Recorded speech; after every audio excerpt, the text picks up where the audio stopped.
ডিপ্রেশনে ভুগছেন, পেরেশানিতে আছেন, খুব বেশি দুশ্চিন্তায় আছেন, কোনো কিছু ভালো লাগছে না, আল্লাহর সাথে একটু কথা বলেন।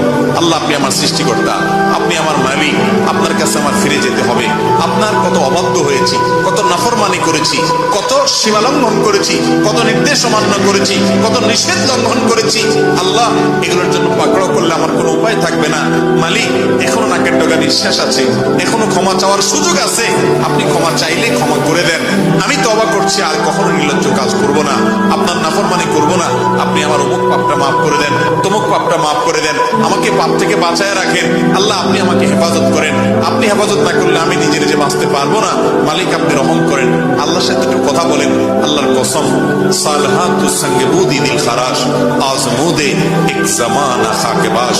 পাথর হয়ে বহুদিন ছিলেন ভাই, একটু আল্লাহর সাথে কথা বলেন, চোখের পানি ফেলেন, দোয়া করেন। বিশেষ করে ভোর রাতের দোয়া, ভোর রাতের দোয়া, এটা গুলি মিস হলে মিস পাই না।